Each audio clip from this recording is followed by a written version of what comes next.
जनवरी सन 2015 मेरे पापा को एक शादी में जाना था। 1 घंटे बाद मम्मी के पास कॉल पे कॉल आना शुरू हो गया कि उन्हें हॉस्पिटल लेकर गए। हम लोग जैसे ही हॉस्पिटल पहुँचे, बाहर मेरी मासी खड़ी थी। उनकी आंखों में आंसू थे। उन्होंने मेरी मम्मी की तरफ इशारा किया। मेरी सच्चाई जानने के लिए आपको इस कहानी को अंत तक सुनना होगा। मैं इतना परेशान हो गई, मैं घर से भाग गई पहाड़ों में, और समझने के लिए कि क्यों भागी घर से। ऐसे हालात में तो अर्ज किया है मैंने, जब जिंदगी में हार जाती थी तब मैं बस्ता उठाती थी और पहाड़ों में भाग जाती थी। ज़्यादातर लोगों को ऐसा लगता है कि मुंबई है सपनों का शहर, लेकिन असल में एक और ऐसा छोटा शहर है जहां लाखों बच्चे हर साल अपने सपने देखते हैं। शहर के लिए फेलियर बच्चों के लिए ज़्यादा और सक्सेस के लिए कम जाना जाता है। और मैं ठीक उसी तरह उसी शहर में आती हूँ, कोटा। मेरे पापा एक रंगमंच एक्टर थे, लेकिन मैं अपने पापा को कभी समझ ही नहीं पाई। मेरे पापा बड़े गंभीर किस्म के इंसान थे।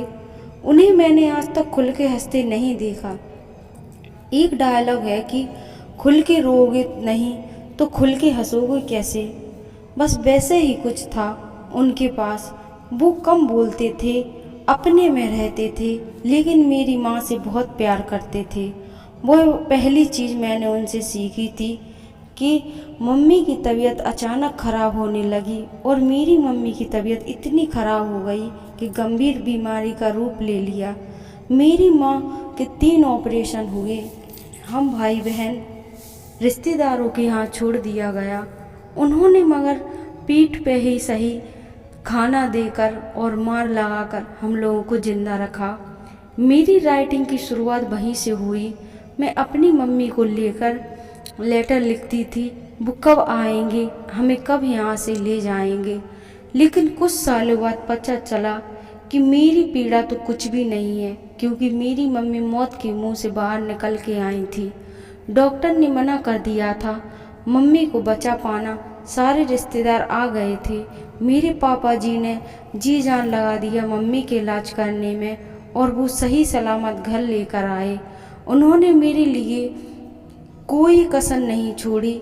उनसे दूसरी चीज़ मैंने सीखी है, वो था कर्तव्य। उन्होंने प्रेम के प्रति जो बखूबी निभाया है। लेकिन रंगमंच भी एक्टर बढ़िया बने। मुझे याद है शाम के 7 बजे थे और आराम करने की बजाय अपने रंगमंच के दूसरे नाटक की तैयारी में जुट जाते थे। कभी राजा का रोल करते थे तो कभी सैनिक का रोल करते थे, और वो रंगमंच की एक्टिंग करके अपनी असली कमजोरी छुपाना सीख गए। आज पीछे मुड़ के देखती हूँ तो लगता है कि वो घुटनों के साथ जी रहे थे, घुट घुट के जी रहे थे। वो घुटन के साथ इस दुनिया से चले गए। एक बार की बात है, मेरे पापा एक शादी में जाना था। बड़े हैंडसम लग रहे थे, पूरी तैयारी में थे, एकदम शाहरुख खान टाइप के थे। जाते जाते उन्होंने मुझसे एक बात बोली कि मैं शादी में जा रहा हूँ बेटा, लेट हो जाऊँगा, मम्मी का ध्यान रखना। उस समय तो मैंने ये बात को नज़रअंदाज किया, लेकिन मुझे लगा कि वो मेरे ऊपर एक बड़ी जिम्मेदारी छोड़कर गए हैं। पापा शादी में गए, मैं सो गई। 2 घंटे बाद मम्मी के पास कॉल मैसेज आने शुरू होने लगे, और पता चला कि मेरे पापा को एक्सीडेंट हो गया है। हमें बस इतना ही बताया गया।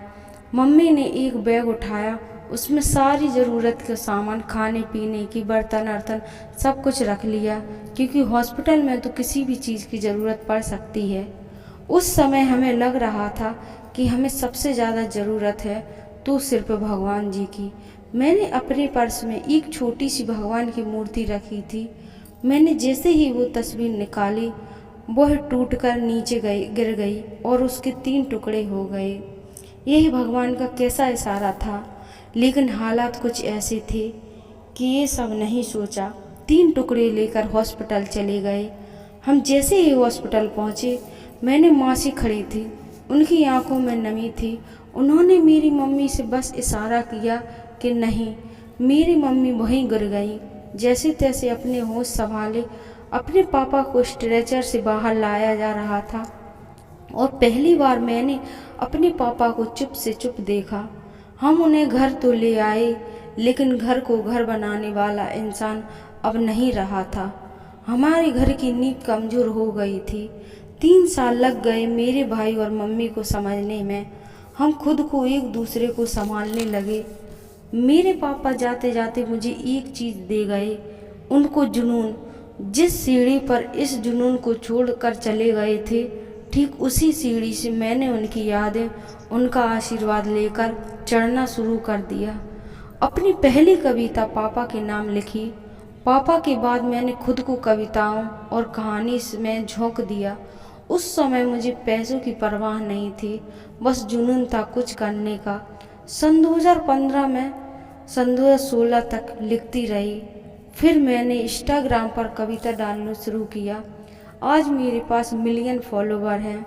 छोटी कविता को लिखना, 200 स्माइल देकर खुश हो जाना, 200 व्यूज देखकर, 200 लाइक देखकर आगे बढ़ जाना और दूसरी कविता लिखना और एक अपनी पहचान बनाना था। 12 के एग्ज़ाम दिए थे, रिजल्ट आ गया, मैं टॉपर थी स्कूल की। अब वो समय था कि कुछ करने का है, कोटा से बाहर निकलने का। तो मम्मी ने प्लान किया कि हम लोग जयपुर चले जाएंगे, वहीं पर एडमिशन करवा लेंगे। मगर दिल तो मेरा मुंबई जाने का था, क्योंकि हर कोई मुंबई के सपने देखता है। मुझे लगता है कि अगर मैं अंदर कला है तो वो सिर्फ एक्टिंग की है। मैं एक्टिंग के लिए पैदा हुई हूँ, लेकिन मेरे पैर डगमगा रहे थे। एक तरफ मम्मी को छोड़कर जाने का डर था, तो दूसरी तरफ सपनों को उड़ान भरनी थी। मैं बहुत परेशान थी। तब मैंने अपने मैथ्स टीचर के पास गई, सब कुछ शेयर कर दिया।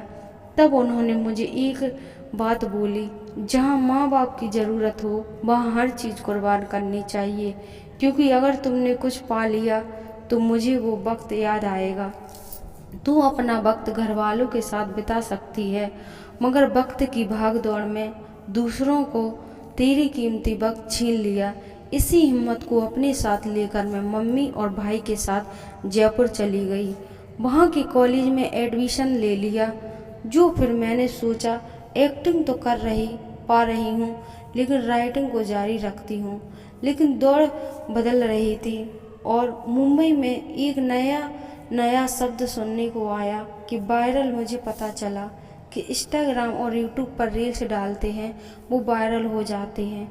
फिर मैंने सोचा, अब मैं किसी को कॉपी नहीं करूँगी, मैं बड़ी बड़ी जगह जाती हूँ और अपना हुनर दिखाती हूँ।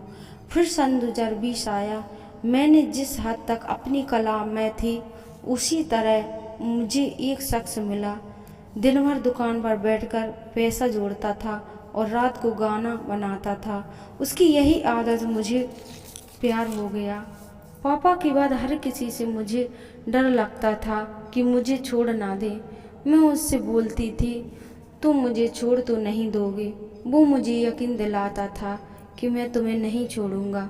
मेरी मदद करता था और मेरे बारे में सोचता था, मुझसे प्यार करता था। मैं उसके प्यार में अंधी हो चुकी थी, असलियत कभी देखी ही नहीं। मुझे क्या पता था कि मेरे साथ क्या हो रहा है।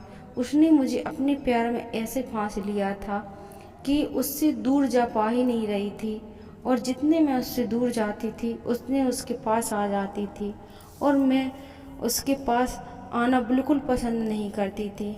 मैंने वो सारे रास्ते एक ही झटके में बंद कर दिए। जिससे उसकी याद आए, मैंने अपना शहर ही छोड़ दिया और मैं जयपुर सीधा हिमालय चली गई।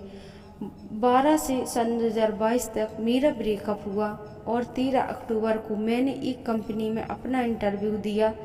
लाइफ को बहुत बड़े डिसीजन ने एक ही झटके में ले लिया। हिमाचल पहुंची तो दिल में एक अजीब सी हलचल थी, क्योंकि मैं अपने प्यार और परिवार दोनों से बहुत दूर थी। एक पेरेंट को खो दिया, जिससे प्यार किया उसे ही छोड़ दिया, जो सहन नहीं छोड़ना था उसे ही छोड़ दिया। मेरे अंदर ताकत थी, मैं कमज़ोर पड़ गई और एक हफ्ते के बाद सब कुछ भूलने लगी। क्योंकि मैं हॉस्टल में काम करती थी, वहाँ पर पूरे टाइम में बिजी रहते थे। दोस्तों, आगे की कहानी सुनने के लिए प्लीज़ हमें कमेंट में ज़रूर लिखें ताकि हम आपको पूरी स्टोरी सुना सकें।